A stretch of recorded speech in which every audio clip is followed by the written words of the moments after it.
శివాయ గురవే నమః.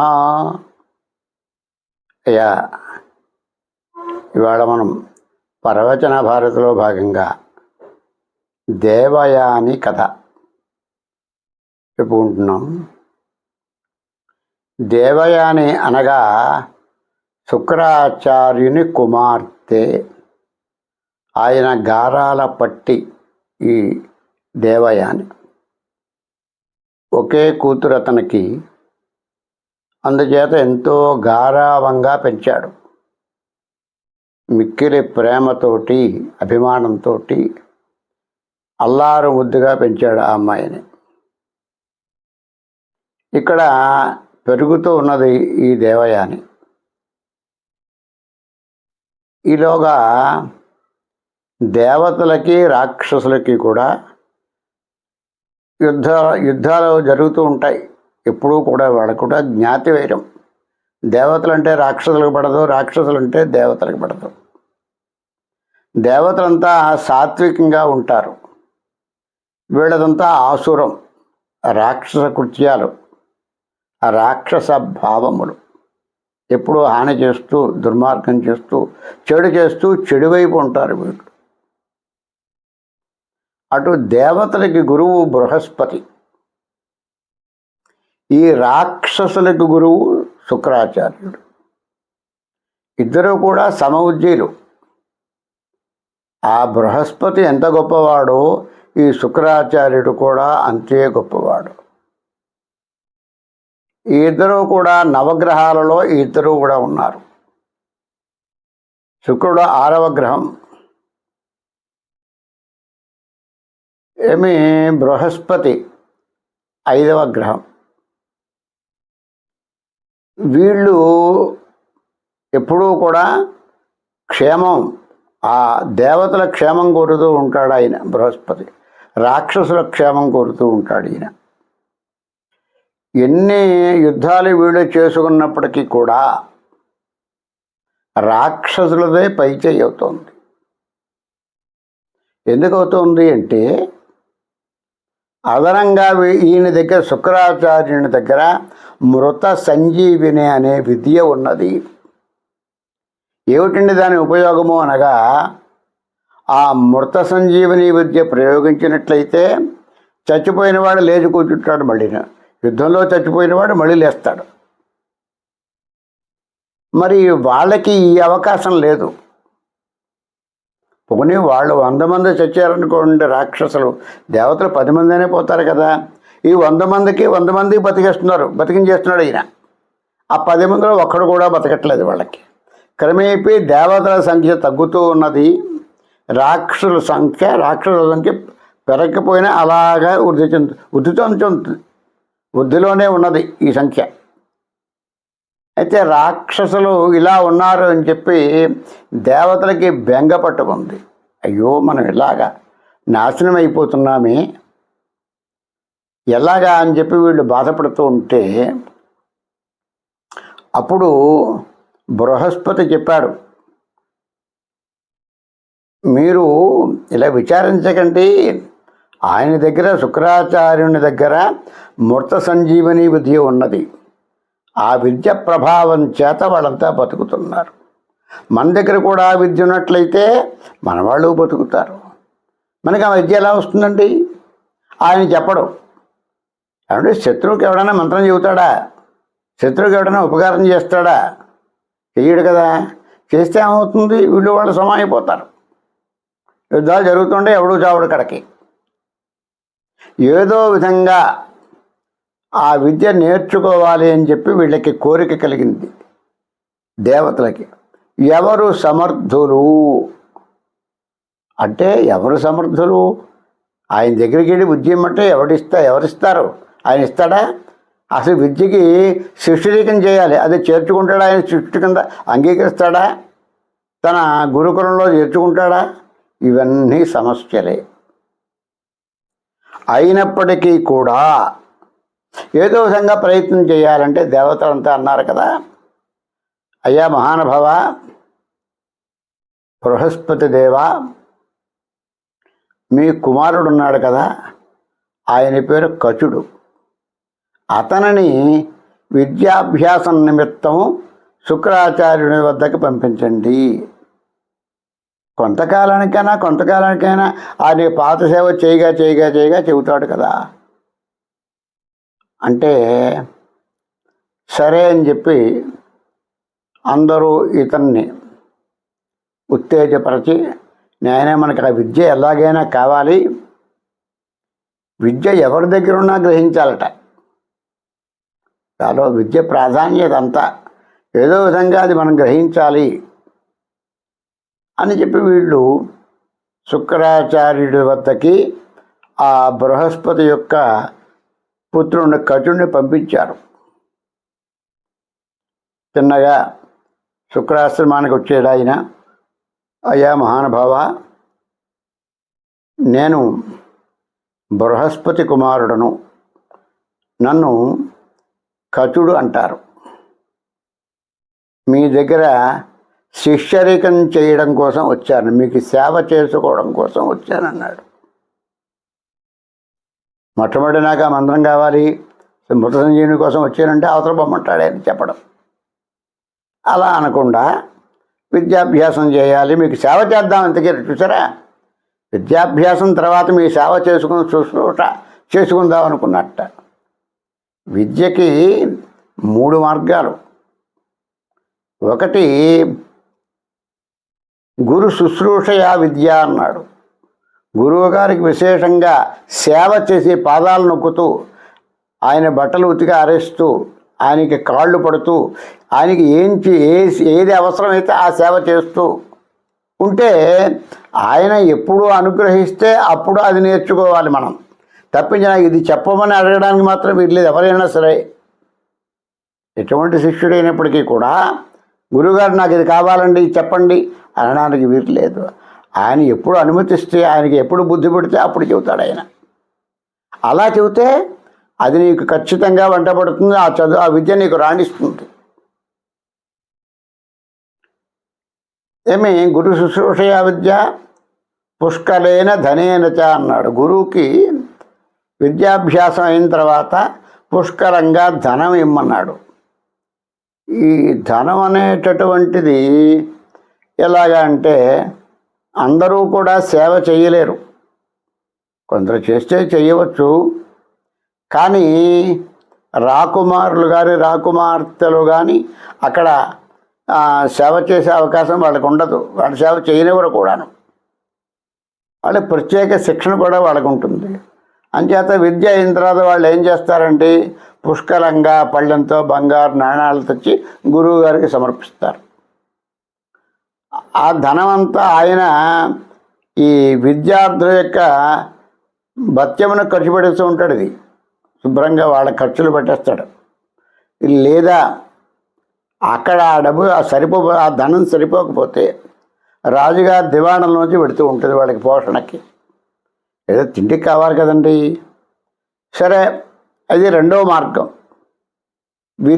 విద్యమాప్నోతి అన్నాడు. వీడు ఎదిగిపోయిన తర్వాత, ఇప్పుడు నాకు వెళ్ళి ఎక్కడి దగ్గర విద్య నేర్చుకోవాలంటే నాకు సాధ్యమవుతుందా?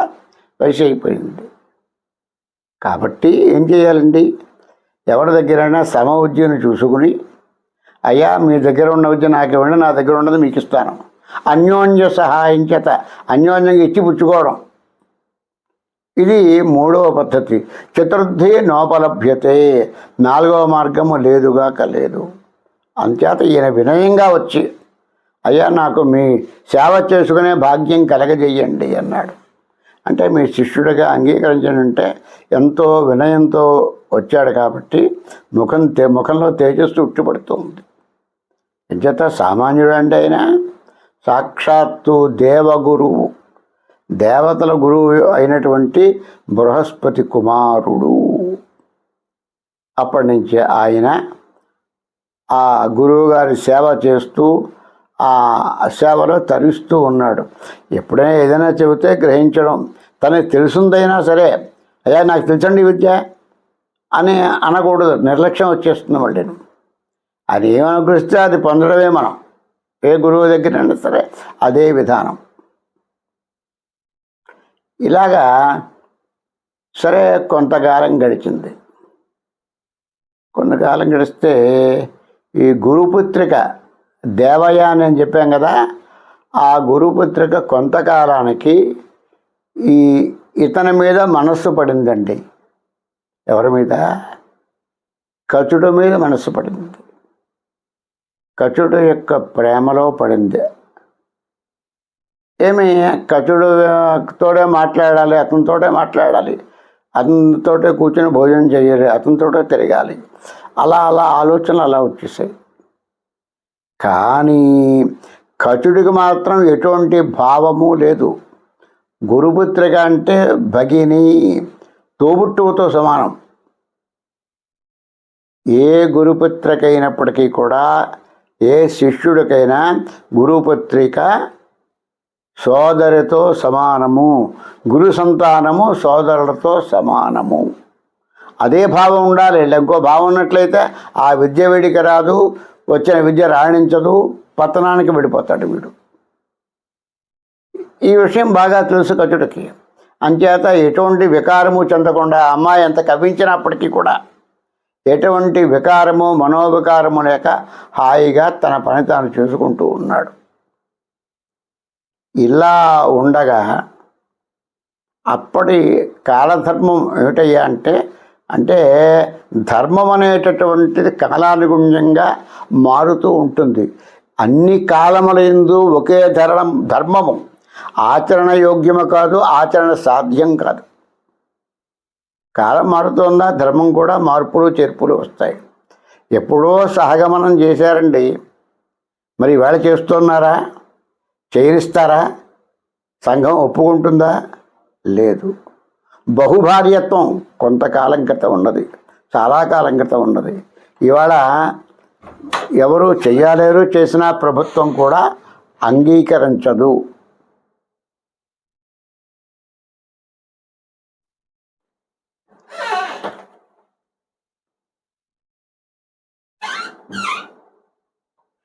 కాలాన్ని బట్టి ధర్మం మనం అన్వయించుకోవాలి. ఒకప్పటి ధర్మము మరికొంతకాలానికి అది దూష్యము అవుతుంది. ఇవాళ దూష్యమైనది మరికొంతకాలానికి అది న్యాయబద్ధంగా అవ్వచ్చు. అంటే అప్పుడు పూర్వం అంటే అప్పటి కాలంలో ఈ మధువును సేవించేవారు. మధు అంటే కళ్ళు చాలామంది తాగేవారు. జాతి వివక్షత లేకుండా అందరూ తాగేవారు. కళ్ళు అనగా అది మత్తు పదార్థము, మత్తు కలగజేస్తుంది. అంటే మత్తు కలగజేస్తుందంటే తాగినప్పుడు కొంత సమయం ఉల్లాసంగా ఉండవచ్చు. అంటే మనకు తెలియదండో అది ఎలా ఉంటుందో మనకేం తెలియదు, కానీ దాన్ని మనకున్న పరిజ్ఞానాన్ని బట్టి మనం చెబుతున్నాం. అది అందరూ కూడా తాగేవారు. ప్రతి వర్ణంలోనూ కూడా బ్రాహ్మణులతో సహా అందరూ తాగేవారట. అలాగా ఈ శుక్రాచార్యుడు కూడా ఆ సురాపానం చేసేవాడు. ఇలా ఉండగా ఒక రోజున ఈ కచుడు ఈ ఆవులున్నాయి ఆయన దగ్గర, ఆవులు మేపడానికి అరణ్యంలోకి తీసుకెళ్ళాడు. ఆవుల్ని మేపుతూ ఉన్న గురుసేవ కదండి, గురు శుశ్రూషయా విద్య అని చెప్పి గతంలో అనుకున్నాం. సేవ చేయాలి, దూడలను మేపాలి, పాలేరుతనం చేయాలి. ఎంత నువ్వు సేవ చేస్తే ఆ విద్య నీకు అంతగా రాణిస్తుంది. ఇలా రోజు ఈ దూడలను తీసుకుని ఆవులను తీసుకుని వెళ్ళేవాడు, ఆవులను మేపి వచ్చేవాడు. ఈ రావడం కాస్త ఆలస్యం అయితే గురుపుత్రికి ఈ దేవయానికి అతని మీద మనసు ఉన్నది కదా, అందుచేత అతని మీద దృష్టి ఉండిపోయి రాలేదు అని చెప్పి ఎదురు చూసేది. ఈ విషయాన్ని ఇతను ఈ మృత సంజీవని విద్య కోసం వచ్చాడన్న విషయాన్ని రాక్షసులు గమనించారు. అవురా, మన దగ్గర నుంచి ఈ విద్య పట్టుకుపోయి వాళ్ళు మనతో సమానం అయిపోతారు, మనకి కొరకరాని కొయ్యలా తయారవుతారు. వీడిని ఇక్కడి నుంచి వెళ్ళనివ్వకుండా వీడిని చంపేద్దాం, వీడు చంపేస్తే ఇంకా విద్య ఒకటి ఇంక వెళ్ళదు కదా, ఇంకా ఇక్కడే మన విద్య మన దగ్గరే ఉంటుంది అనుకున్నారు. ఒక రోజున ఆ దూడలను మేపే సమయంలో ఒంటరిగా చూసి అతన్ని కచుడిని సంహరించారు ఈ రాక్షసుడు. సంధ్యా సమయానికి పశువులన్నీ, ఆవులన్నీ, గోవులన్నీ గూటికి చేరుకున్నాయి. కానీ కచుడు రాలేదు. రానప్పుడు చాలాసేపు అయిపోయి దూడలు వచ్చాయి, కచుడు రాలేదంటే శుక్రాచార్యుడు పట్టించుకోలేదు అసలు. ఈ కుమార్తెకి దేవయానికి ఆరాటం పెరిగిపోయింది. ఏదో విధంగా రాలేదని చెప్పి అప్పుడు తండ్రి వద్దకు వెళ్ళి, నాన్నగారు మీ శిష్యుడు కచుడు రాలేదు, ఏదైనా సరే ఆయనకి ఇంటికి వచ్చేలా అనుగ్రహించండి స్వామి అని చెప్పి తండ్రిని అడిగితే, ఆయన కూతురంటే మమకారం ఎక్కువ కదండి. అందుకే సాధారణంగా ఏ తండ్రికైనప్పటికీ కూడా ఆడపిల్లలుంటే మక్కువ ఎక్కువగా ఉంటుంది. ఎంచేతంటే ఎక్కువ ప్రేమ తండ్రి మీద మగపిల్లల కంటే ఆడపిల్లలే బాగా చూపిస్తారు. ఆస్తి కోసం వీళ్ళు పేజీ పడతారు కొడుకులైతే, కానీ ఆడపిల్లలైతే ఆస్తి ఇవ్వకపోయినా ఏటా ఒకసారి కదా పసుపు కొమ్ము ఓ చీర పెడితే అంత ఆనందం కాదు, పసుపు కుంకుమ పెడితే ఆనందిస్తారు వాళ్ళు. అంటే ప్రేమ ఎక్కువ ఉంటుంది అక్కడ. అంటే కుమార్తె మీద ప్రేమ ఎక్కువయ్యి కుమార్తె బాధపడుతోంది అతను రాలేదు అని చెప్పి ఆయన దివ్య దృష్టితో చూశాడు కచుడు ఎక్కడున్నాడు అని. ఆయన సర్వసమృద్ధుడు, ఆయనకి తెలియదే ఉంటుందండి. అప్పుడు గ్రహించి, అయ్యయ్యో వెధవరు ఎంత పని చేశారా వీళ్ళు అని చెప్పి వీళ్ళని తిట్టి వెంటనే మూర్త సంజీవని విద్య ప్రయోగించి వాడిని బతికించి తీసుకొచ్చాడు ఆయన. చూడండి ఆయన సమర్థత ఎంతో చూడండి. కుమార్తె కోరినది అని చెప్పి చచ్చిన వాడిని సహా వీడు పరులకి ఈ దేవతల యొక్క సంతానం, వీడు నాకు ప్రత్యర్థి బృహస్పతి అతని కొడుకు. పోనీ ఆయన ఊరుకున్నాడా? కూతురు మీద ప్రేమ చేత తీసుకొచ్చి ఇచ్చాడు. కూతురు దగ్గర అయ్యో వచ్చాడు చూడమ్మా అన్నాడు. అలా మరొకసారి జరిగితే మరొకసారి కూడా ఆయన బతికించేశాడు. వీళ్ళు ఇంత చేసినా వీళ్ళు బతికించేస్తున్నాడు ఈయన, ఎలాగా అనుకున్నట్టు. ఇలా కాదు అని చెప్పి వాళ్ళు ఏం చేశారు, కచుడిని శుభ్రంగా చంపేసేసి కాల్చి భస్మం చేసేసారు. ఆ బూడిద చేశారు కదా, ఆ బూడిదని ఒక కళ్ళు పోసి ఆ కళ్ళుకి దానికి కలిపేశారు. ఇలాగ కళ్ళులో కలిసిపోయింది ఆ కచుడు బూడిద. ఓ మంత పట్టుకొచ్చి, అయ్యా గురువు గారు కమ్మటి కళ్ళు అంటే నేనే తయారు వచ్చింది, ఇది మీరు తీసుకోండి అంటే, మరి అది దూష్యం కాదు కదా. ఆ రోజున ఆయన శుభ్రంగా దాన్ని సేవించి ఉన్నాడు. సేవించి ఉంటే ఇంకేముంది, ఎక్కడా లేడు. మళ్ళీ కచుడు కోసం చూస్తే నాన్నగారు కచుడు రాలేదు మళ్ళీ మొదలెట్టింది.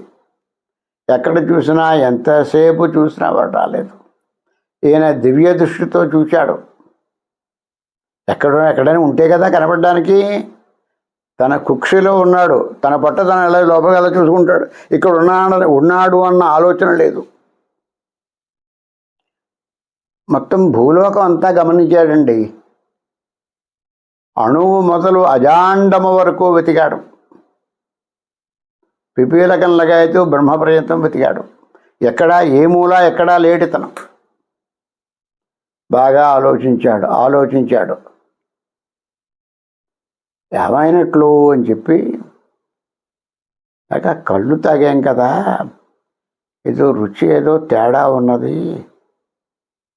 ఎందుకో ఆయనకు అనుమానం వచ్చిందండి. వెంటనే అంతర్ముఖుడై తన లోపల తాను చూసుకున్నాడు. చూస్తే బూడిద లోపల ఉన్నాడు వాడు. ఎంత పని చేశారా వీళ్ళంటే. అది అప్పటికే 4 రోజులు అయిపోయింది. అప్పటిదాకా వాళ్ళ అమ్మాయి ఆహారం లేదు, నీళ్లు లేవు, తిండి తిప్పలు లేకుండా అలా ఉండిపోయింది. చాలా విచారిస్తున్నాడు ఈయన. కజుడు వస్తేగా నేనేమి తిన్నంది అమ్మాయి. అప్పుడు ఏం చేశాడు, ఆ సంజీవని విద్య, మృత సంజీవని విద్య ప్రయోగించి లోపల ఉన్న బూడిదకి శరీరం కలగజేసి జీవం కలగజేశాడు. సూక్ష్మ రూపంలో ఉన్నాడు. మళ్ళీ అంత కచుడు లోపల ఎలా ఉంటాడు అంటే సూక్ష్మ రూపంలో ఉన్నాడు. తల్లి గడపలో బిడ్డ ఏ ప్రకారంగా ఉంటుందో అలా ఉన్నాడు ఆయన. అప్పుడు వాడికి జ్ఞానం కలగజేసి, నాయనా నేను నీకు మృత సంజీవని విద్య చెబుతాను, అది నువ్వు గ్రహించి బయటకు వచ్చాయి. బయటికి రావాలంటే ఎలా రావాలంటే ఈ పొట్ట చీల్చుకుంటే కానీ రాలేడు. పొట్ట చీల్చుకుంటే ఈయన అవుతాడు, ఈయన హతుడైపోతాడు, చచ్చిపోతాడు ఈయన. అంచేత ఈ విద్య నీకు నేర్పుతున్నాను. మళ్ళీ నీ యువతకు వచ్చిన తర్వాత మళ్ళీ నన్ను పునర్జీవితుడిని చెయ్యి, నన్ను బతికించి ఆ మంత్రం చేత అన్నాడు. అంటే విధి లేనటువంటి పరిస్థితుల్లో ఈ విద్య కచుడికి చెప్పాడు ఆయన. అప్పటిదాకా వాడు అడగలేదు, అడగడు, ఈయన చెప్పడు. ఎంతకాలమైనా ఇలాగే గడిచిపోతుంది. కానీ ఆ దేవయాని ధర్మం అంటూ ఇతని మీద అనురాగం చేత నిరాహార దీక్ష చేసింది అమ్మాయి. కూతుర్ని మెప్పించడానికి ఈ విద్య ఇవ్వకూడదు, పరశిష్యాయ విద్య నదాతవ్యం అని ఉన్నది. ఇతరుల శిష్యులకి మనం విద్య చెప్పకూడదట. ఏ గురువైనా సరే గమ్ముని చెప్పడం. అయినప్పటికీ కూడా ఈ ధర్మాన్ని అధిగమించి, ఈ న్యాయాన్ని అధిగమించి ఆ కచుడికి చెప్పాడు. లేకపోతే ఆ మంత్రం చెప్పాడు, చెప్పకపోతే లోపలే ఉంటాడు, బయటకు వస్తే ఈయన పోతాడు. ఈయన పోతే ఈయనకి జీవం కావాలంటే ఆ మృత సంజీవని వాడికే చెప్పి వాడి ద్వారా తను బతకాలి. అప్పుడు అమ్మయ్య గురువుగారు అలాగండి, మీరు ఎలా చెబితే అలా తూచా తప్పకుండా చేస్తాను అన్నాడు. వెంటనే సమంత్రకంగా ఆ మృత సంజీవని విద్య లోపల సూక్ష్మ రూపంలో ఉన్నటువంటి ఆ కచుడికి చెప్పాడు ఆయన, ఉపదేశించాడు. వెంటనే అతను సరే గురువు అనుమతించాడు. అనుమతి వల్ల సూక్ష్మ రూపం ఎంతంతే ఒటొడెత్త అన్నట్లుగా పెరిగి పెద్దవాడైపోయి ఆ లోపల ఎవడక పొట్ట చీల్చుకుని పొట్ట బద్దల కొట్టి ఎదురుకొచ్చేసాడు ఆయన. పొట్ట బద్దలైపోయింది. ఈయన విగత జీవుడు అయిపోయాడు, చచ్చిపోయాడు ఈయన గురువుగారు. వెంటనే ఆ మృత సంజీవని విద్య ప్రయోగించి గురువు గారికి మళ్ళీ జీవం పూశాడు. చూడండి, ఈయన అత్యవసర పరిస్థితుల్లో ప్రాణాపాయ స్థితిలో చెప్పాడు విద్య ఆయనకి. మరి విద్య వచ్చినది కదా, ఇంక ఈయన బతికించడం ఉందిగా, ఆయన వెళ్ళిపోతే ఏం లేదు ఇక్కడ. అయినప్పటికీ కూడా గురుభక్తి చేత గురువుగారు చెప్పినట్టుగా అదే మంత్రంతో ఈయన్ని బతికించాడు. అయ్యా గురువుగారు, నేను ఈ మంత్రం కోసం వచ్చానండి, విద్య అయిపోయింది చెప్పారు, నాకు చాలా సంతోషం, నీకు దాసాన దాసుడిని, నాకు సెలవు ఇప్పించండి, వెళ్ళిపోతాను అన్నాడు.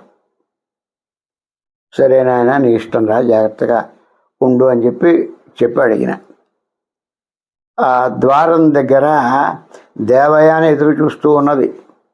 విద్య అయిపోతే నన్ను వివాహం చేసుకుంటాడనే భ్రమలో ఉన్నది ఆమె. వెళ్ళిపోతే ఆగమన్నది. ఎక్కడికి వెడుతున్నాడు, మా లోకన్నే వెళ్ళిపోతా అన్నాడు.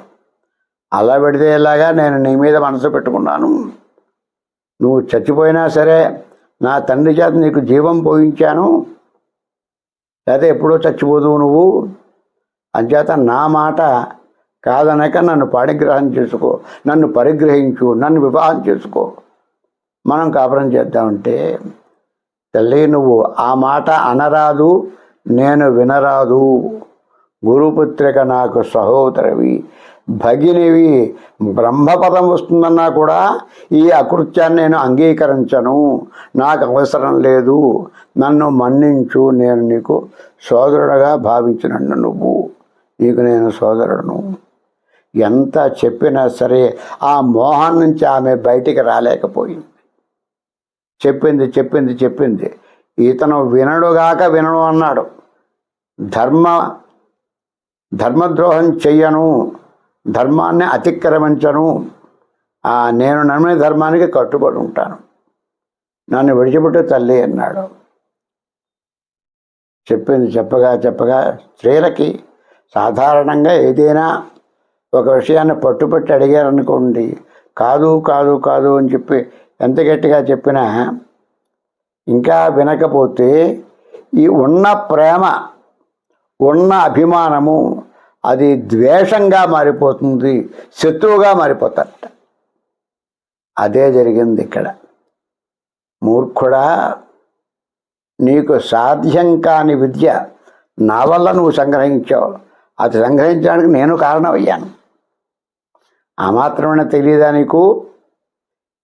సరే, నన్ను కాదంటున్నావు. నువ్వు ఎంత కష్టపడి ఈ మంత్రం కోసం వచ్చేవో ఈ విద్య నీకు పనికి రాకుండా పోవుగాక. ఈ మంత్రం ఎవరి మీద ప్రయోగించినా వాళ్ళకి ఈ పని జరగదు, వాళ్ళు బతకరు, ఈ మంత్రం నీకు పనికిరాదు అంటే అప్పుడు ఈయనకి కోపం వచ్చింది. అవురా, న్యాయబద్ధంగా ధర్మ మార్గంలో నీకు చెప్పాను, ఇది న్యాయం కాదు, ఇది పద్ధతి కాదు అని చెప్పాను. నా ధర్మాన్ని ఉల్లంఘన చేయడానికి నువ్వు కంకణం కట్టుకున్నావు. సరే, నన్ను అనవసరంగా చెప్పించావు. పోన్లే, ఈ మంత్రం నాకు పనికి రాకపోవచ్చు, నేను వాళ్ళకి చెబుతాను, నా వాళ్ళకి చెబుతాను, వాళ్ళకి పనిచేస్తుంది. నన్ను అనవసరంగా నువ్వు చెప్పించావు కాబట్టి నీకు ప్రతిశాపం ఇస్తున్నాను, గ్రహించున్నాడు. నేను బ్రాహ్మణుణ్ణి, అకృత్యంగా అక్రమంగా నన్ను వివాహం చేసుకుందాం అనుకున్నావు. కానీ నీకు ముందు అసలు ఏ బ్రాహ్మడు నన్ను వివాహం చేసుకోకుండా ఉండుగాక అన్నాడు ఆయన. అంటే నేను బ్రాహ్మడెవడు పెళ్ళాడ్డు, ఇతర జాతి వాడినే చేసుకోవాలి, నువ్వు బ్రాహ్మడితో పెళ్ళి నీకు జరగదు అని చెప్పి ఆయన చెప్పించాడు. ఈ దారిన ఈయన వెళ్ళిపోయాడు, ఆ దారిన వాళ్ళు, ఈ దారిని ఈ అమ్మాయి వెనక్కి వచ్చేసింది, అతను దేవలోకం వెళ్ళిపోయాడు.